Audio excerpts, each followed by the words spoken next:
আজিৰ ভিডিঅ'টিত পঞ্চম শ্ৰেণীৰ প্ৰথমটো পাঠ অল থিংছ ব্ৰাইট এণ্ড বিউটিফুলৰ 16 নম্বৰ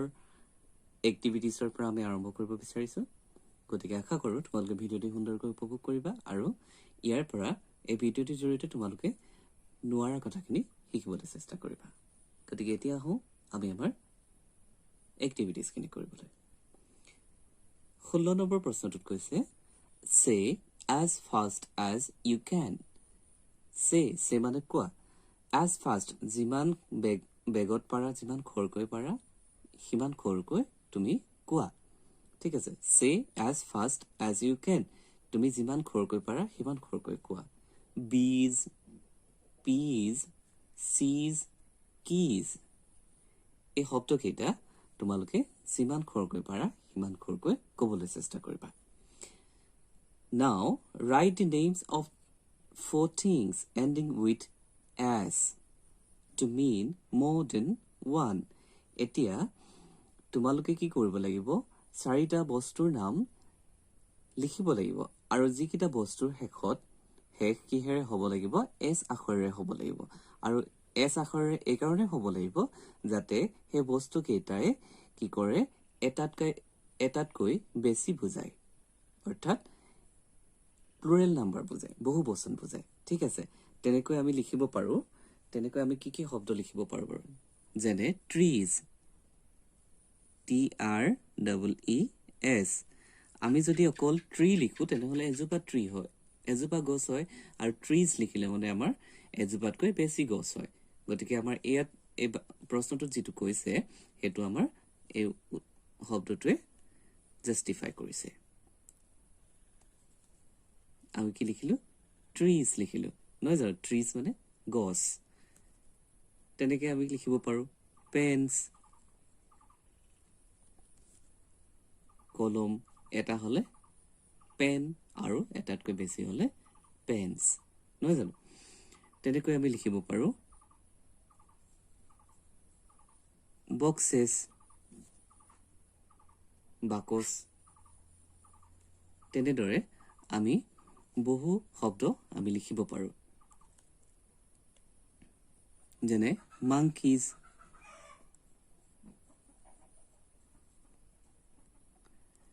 এনেকৈ তোমালোকে শব্দবোৰ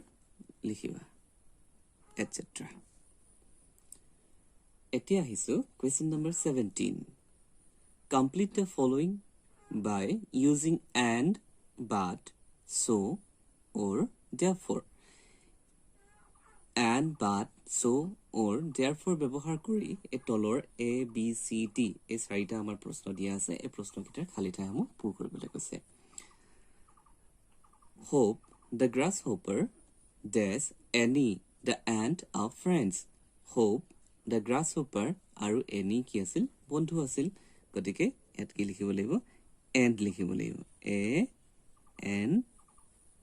এণ্ড মানে আৰু। Hope spends all his time singing. হোপে কি কৰিছিল, গোটেইখিনি সময়, সৰহভাগ সময় কি কৰিছিল, গান গাই কটাইছিল। ছিংগিং ডেছ ডেন্সিং, গান গাই আৰু নাচি বাগি কটাইছিল। গতিকে ইয়াতো এণ্ড হ'ব। Does Annie loves to work all the time, কিন্তু এনিয়ে কি কৰিছিল, গোটেই সময়খিনি কাম কৰি ভাল পাইছিল। মই যিহেতু কিন্তু বুলি ক'লোৱেই, সেইকাৰণে আমি ইয়াত কি লিখিব লাগিব, বাট, BUT, বাট মানে কিন্তু। Question number 2। Annie was busy in summer. Annie গ্ৰীষ্মৰ কালত কি হৈ থাকে, ব্যস্ত হৈ থাকে। Des Hope did not meet her. সেইবাবে হোপে তাইক লগ কৰিব নোৱাৰিলে। ইয়াত কি হ'ব, so মানে so, সেইকাৰণে ইয়াত কি লিখিব লাগিব, so লিখিব লাগিব। meet মানে লগ কৰা। Both big dash small creatures are made by God. সকলোবিলাক ডাঙৰ আৰু সৰু জীৱ ভগৱানৰ দ্বাৰা সৃষ্টি কৰা হয়, নহয় জানো? সেইকাৰণে আৰু বুলি যেতিয়া ক'লোৱেই, সেইকাৰণে আমি ইয়াত এণ্ড লিখিম। ডেছ বিল্ডিংছ আৰ নট, কিন্তু আমাৰ ঘৰবিলাক ভগৱানে সৃষ্টি কৰা হয় জানো আমাৰ ঘৰবিলাক ভগৱানে সাজি দিয়ে জানো যেহেতু নিদিয়ে সেইকাৰণে আমি ইয়াত কি লিখিব লাগিব ইয়াত বাট লিখিব লাগিব বাট কিন্তু ঘৰবোৰ ভগৱানে সাজি নিদিয়ে plastic is bad for environment তোমালোকে জানা প্লাষ্টিকৰ ব্যৱহাৰে আমাৰ পৰিৱেশৰ কাৰণে বহুতো ক্ষতি কৰে নহয় জানো আমাৰ সেইকাৰণে আমি প্লাষ্টিক ব্যৱহাৰ কৰিব নালাগে সেইকাৰণে বুলি যেতিয়া লিখিছো সেইবাবে আমি plastic bag should not be used আমি সেইবাবে প্লাষ্টিক বেগ কেতিয়াও ব্যৱহাৰ কৰিব নালাগে আমি বজাৰলৈ গ'লে ঘৰৰ পৰা এটা বেগ লৈ যাব লাগে আৰু সেই বেগতে বস্তুবোৰ আনিব লাগে ঠিক আছে সেইকাৰণে ইয়াত আমাৰ এটা শব্দই থাকি গৈছে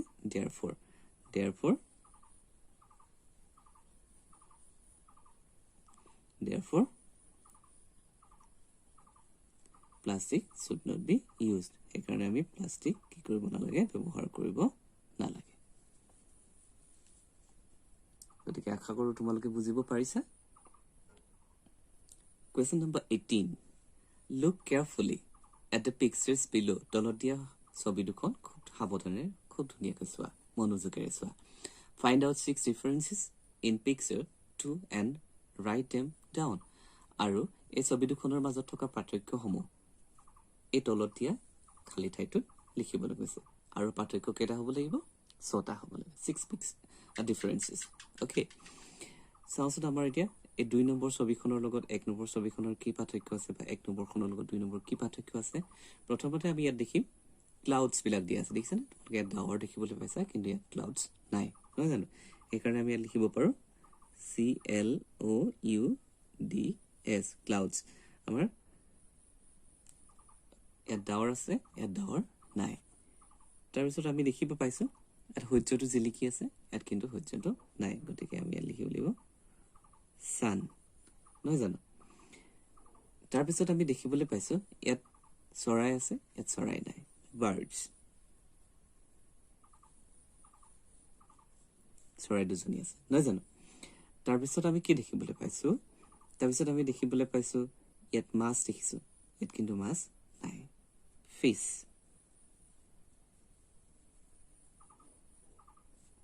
তাৰপিছত ইয়াত আমি দেখিবলৈ পাইছো flowers দেখিছানে flowers এট lotus flower আছে ইয়াত আমি flowers লিখিম তাৰপিছত চোৱা তোমালোকে দেখিবলৈ পাইছা এই ল'ৰাজনে বৰশী বাই আছে ইয়াতো বৰশী বাই আছে কিন্তু ল'ৰাজনৰ মূৰত ইয়াত কি আছে টুপি আছে ইয়াত টুপি নাই কেপ কেপ যেহেতু ইংৰাজীত টুপিটো কেপ বুলি কয় সেইবাবে আমি ডিফাৰেন্সত কি লিখিছো কেপ লিখিছো গতিকে আমি কেইটা পাৰ্থক্য পালো 1 2 3 4 5 6 বহুত সহজ আশা কৰো তোমালোকে সুন্দৰকৈ কৰিব পাৰিবা এতিয়া আহিছো question number 19 Read these sentences about a rhinoceros Write down the questions you want to ask her Don't forget to put the question mark এত কি কৈছে যে তলৰ বাক্যবোৰ ৰাইনৰ মানে গড়ৰ বিষয় দিয়া আছে ঠিক আছে এই গড়ৰ ছবি এখন তোমালোকে দেখিছা আমাৰ অসমৰ কাজিৰঙা এহিঙীয়া গড়ৰ বাবে বিখ্যাত নহয় জানো আমাৰ এহিঙীয়া গড় আমাৰ অসমৰ বাবে এবিধ সম্পদ এই সম্পদবোৰ আমি সদায় ৰক্ষণাবেক্ষণ দিব লাগে নহয় জানো Write down the questions you want to ask her তুমি সুধিব বিচৰা প্ৰশ্নবোৰ এই খালি ঠাইসমূহত লিখা Don't forget to put question mark কিন্তু এটা কথা সদায় মনত ৰাখিবা যে every interrogative sentence followed by a question mark ঠিক আছে তো প্ৰত্যেকবোৰ প্ৰশ্নবোধক বাক্য আমাৰ বাক্যৰ শেষত আমি প্ৰশ্নবোধক চিহ্নটো দিব লাগে নহয় জানো ইয়াত আছে চোৱা এতিয়া এ নম্বৰটো দিছে ইয়াত কি প্ৰশ্ন লিখিলে আমাৰ উত্তৰটো I am a rhino পাম মানে মই এটা বা মই এজনী গড় এনে ধৰণৰ উত্তৰ পাম নহয় জানো গতিকে আমি ইয়াত তুমি কোন বুলি সুধিব লাগিব who are you আমাৰ আগতেকে লিখাই আছিল তথাপিও মই লিখি দিছো who are you তুমি কোন আৰু এনেদৰে তোমালোকে প্ৰশ্নবোধক চিহ্নটো দিবলৈ নাপাহৰিবা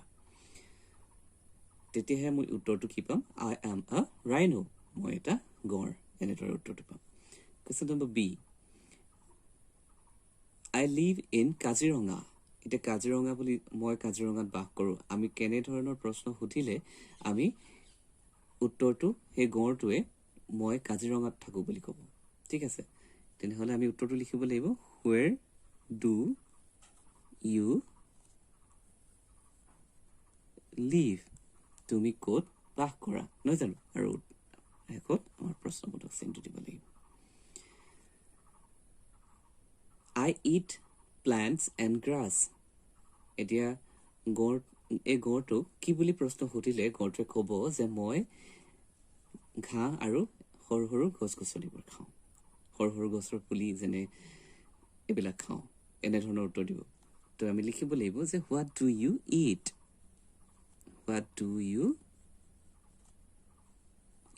তুমি কি খোৱা নহয় জানো তেতিয়াহে আমি উত্তৰটো I eat plants and grass এনেদৰে পাম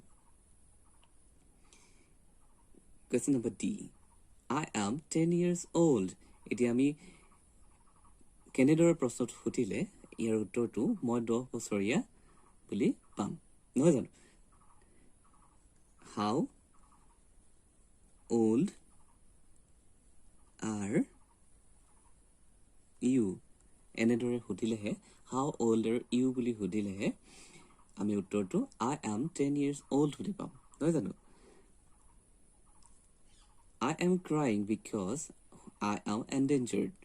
কি কৈছে মই কান্দিছো কাৰণ মই বিপন্ন প্ৰজাতিৰ বিৰল প্ৰজাতিৰ গড়বিলাক সাধাৰণতে কি কৰিছে চোৰাং চিকাৰীবিলাকে চোৰাং চিকাৰী ইংৰাজীত পোচাৰ বুলি কয় চোৰাং চিকাৰীয়ে কি কৰিছে এই গড়ৰ খৰ্গৰ বাবে গড়বিলাক হত্যা কৰিছে নহয় জানো আমি বাতৰি কাকতত হওক আমি নিউজ চেনেলবিলাকত আমি প্ৰায় পাই আহোঁ যে আমাৰ অসমৰ এশিঙীয়া গড় চোৰাং চিকাৰীৰ হাতত প্ৰতিদিনে নিধন হৈ আহিছে নহয় জানো সেইকাৰণে এই গড় কি কৰিছে কান্দিছে কাৰণ প্ৰতিদিনে যেতিয়া এটা গড় চোৰাং চিকাৰীবিলাকে হত্যা কৰি যাব তেতিয়া কি হ'ব এসময়ত আমাৰ অসমৰ পৰা এই এশিঙীয়া গড় নাইকিয়া হৈ যাব নহয় জানো সেইকাৰণে বিৰল হৈ যাব আমি নেদেখিম নহয় জানো সেই বিপন্ন প্ৰজাতিৰ হোৱাৰ বাবে তেওঁ কি কৰিছে কান্দিছে ঠিক আছে এতিয়া আমি ইয়াৰ উত্তৰটো পাবৰ কাৰণে আমি কেনে ধৰণৰ প্ৰশ্ন কৰিব লাগিব why are you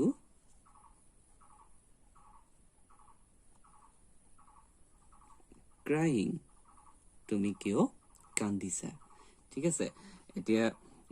এটা এখন আমাৰ দেখিছানে এটা সৰু আমাৰ ফ্লেগ টাইপৰ দিয়া আছে তাতে লিখা আছে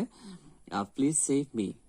অনুগ্ৰহ কৰি মোক সংৰক্ষণ কৰক I am endangered মই বিপন্ন প্ৰজাতিৰ ঠিক আছে আৰু তোমালোকে যেতিয়া কৰবাত যদি শুনা গড়ৰ বিষয়ে যদি কোৱা তেনেহলে